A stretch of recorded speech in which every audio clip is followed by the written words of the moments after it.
Suppose you see a fat, old, ugly, cigar-smoking man married to a beautiful young lady. What kind of prediction would you make about that man's income? You would guess that it's fairly high, wouldn't you? And so what is the fat, old, ugly, cigar-smoking man doing? He's saying to the beautiful young lady, look, I can't compete for your hand on the basis of a guy like Williams. So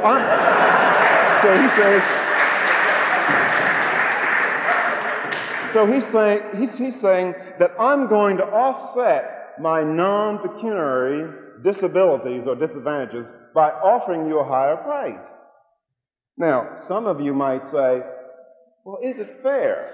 Is it fair for beautiful young ladies to charge fat, old, ugly, cigar-smoking men higher prices than handsome men?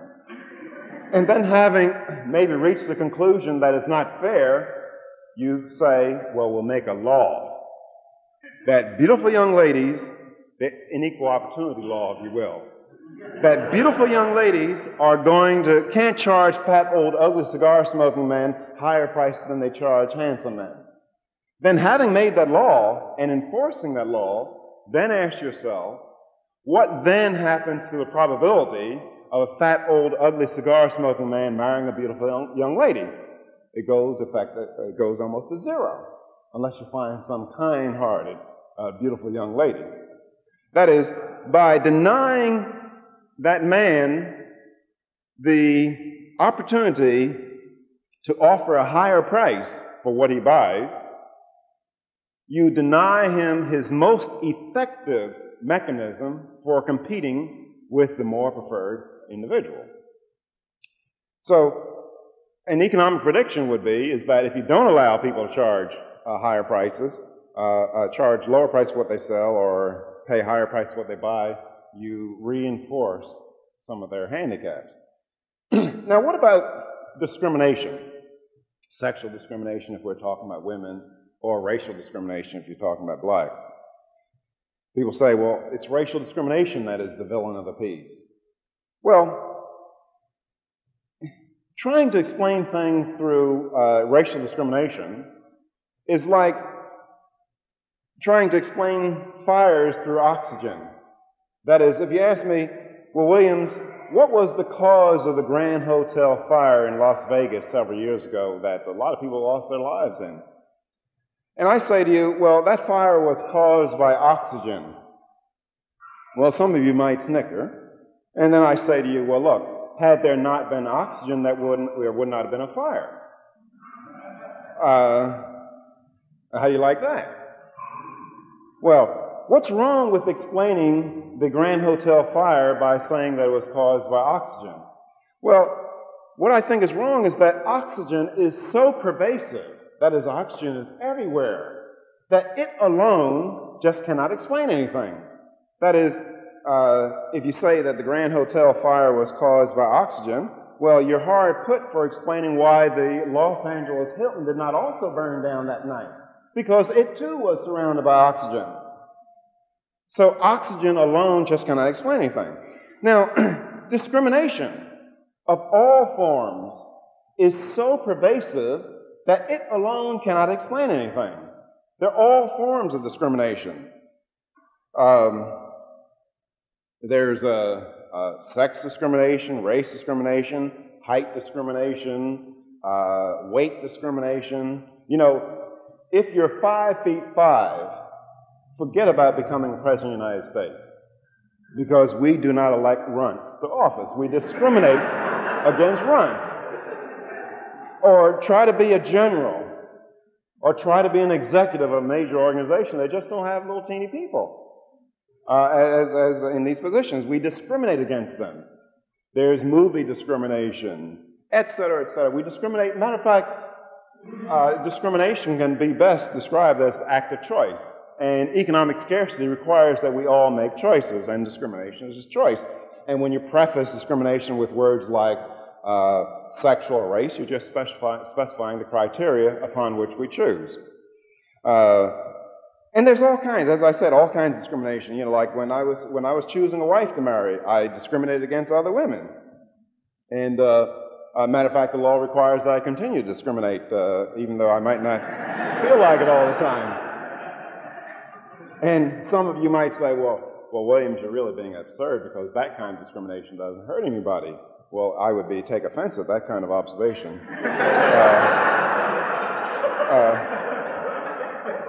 The only way that I could not have hurt somebody by discriminating in favor of my wife was to be the kind of man that only one woman would want. And that's obviously not the case. Okay, so, but some of the evidence of racial discrimination, you know, if you, my colleague and very good friend Tom Sowell, he's done a lot of analysis, and he points out that, well, Jews have faced a history of discrimination, but in the places where they're discriminated against, they tend to have the higher incomes. Or Armenians in the post-Ottoman Empire, they tend to have the higher incomes. Or Japanese Americans, according to the 1980 census, have the highest family income in the United States, and Japanese were discriminated against. They were interned during the Second World War. The Chinese in Southeast Asia are discriminated against. They face massive expulsions and massacres in the past, but yet they have the highest income. In some of the countries in Southeast Asia, while Chinese are tiny minorities, they control 40 to 60% of the GNP, or they produce 40 to 60% of the GNP every year. So, and in the United States, West Indian American blacks, they have a higher median income than the average white in the United States. So if discrimination could explain all that people say it explains, well, how come you have these groups that are so successful economically? Now, furthermore, I think when people argue with you saying that discrimination explains things like the fact that women get lower pay, the 59% of male income, well, these people would have you believe that you know, when people say that women get 59% for doing the same work that men do, well, these people would have you believe that an entrepreneur in a competitive environment could survive paying costs that are 70% higher than he otherwise have to pay. That is, a slow-witted minority or a slow-witted entrepreneur could come into business and drive his competition out by paying 70% the lower cost. He just hire women and drive all his competition out of the market. And so that person who would have us believe that kind of stuff requires that we believe that in a competitive market people could survive with such higher paying costs that are much higher than they need pay. That is, companies have gone out of business paying 1% higher costs than their competition. Okay, so since I said that discrimination doesn't explain it, collective conspiracies, preferences, good and evil, well, what might explain some of the problems that so-called minorities face, or blacks face in the United States, or West Indians in England, and other people around the world? Well, I believe that it has to do with the rules of the game.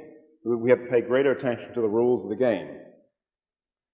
And we have to recognize that the rules of the game determine the outcome of the game.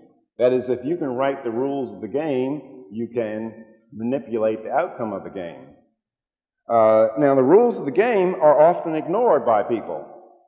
And let me give you an idea or an example of the rules of the game that influence the outcome of the game. And I've been criticized for giving this example, but since I have such a rich physical endowment, I continue to give the example despite the criticism. It's probably a correct assertion that if you went around the world, you could not find 5 females that could beat the Los Angeles Lakers in a game of basketball. I don't care what the Supreme Court said about women's equality and things like that. That's probably a correct assertion. Now, why? Well, some of you might say, well, the reason is that men are faster than women, or men are taller than women. Men have more upper body strength than women. Men run backwards faster than women, and things like that. Well, you'd be wrong if you gave those kind of answers. It has to do with the rules of the game, or basketball law. And you can see this if you say, Williams, we appoint you commissioner of basketball, and we give you power to write basketball law, and we want you to write basketball law in such a way that you rig the game of basketball in favor of women. We want women to win more often. It'd be very easy. I make a few minor changes in basketball law. That is, the game would have to be played in high-heel shoes. And you can see Jabbar running down the court in high-heel shoes. Or you have to knit a tiny doily before you go on a fast break or something like that. And by just changing the rules of the game somewhat, you can alter the outcome or the makeup of the winners. And probably if you got slick enough, you could make it almost impossible for men to win just by altering the rules of the game. I believe, if I know my history of golf at all, that women used to win quite often in golf. And I believe it was some king or some prince, either in Spain or in England, he changed the rules of the game. He made the distance between the holes longer. And where strength played a greater role in one's success at golf.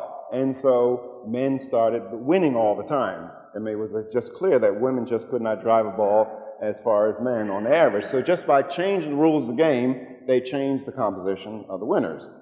Now, I just want to spend a few minutes or specify a few rules of the game that I've gotten some notoriety in different places around the world and in my own country talking about. One, I'll just mention very briefly because you're familiar with it, is the minimum wage law. The minimum wage law changed the rules of the game in a way that adversely impacts on people with certain characteristics.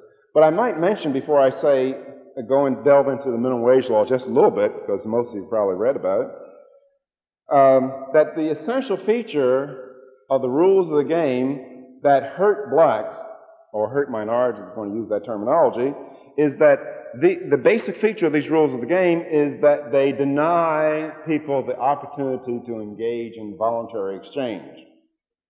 Or they prevent people from making compensating differences, like the fat, old, ugly cigar-smoking man. He was making compensating differences when he paid higher prices for the hand of the beautiful young lady. Now, the minimum wage law is just like that. It prevents people from making compensating differences. It prevents people from working at a price that will enable them to get employment. It's like steak. You know, how does Chuck Steak manage to sell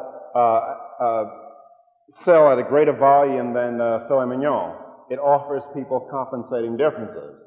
But however, if you were to make a minimum steak law saying that filet mignon and chuck steak had to sell for 2 pounds a pound, then people would discriminate against chuck steak. That is, the cost of discriminating against the less preferred cut would be 0.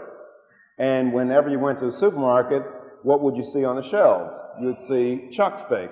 It would be unemployed. That is, people would indulge their preferences. Now, the effect of the minimum wage law in the United States currently, the minimum wage is $3.35 an hour.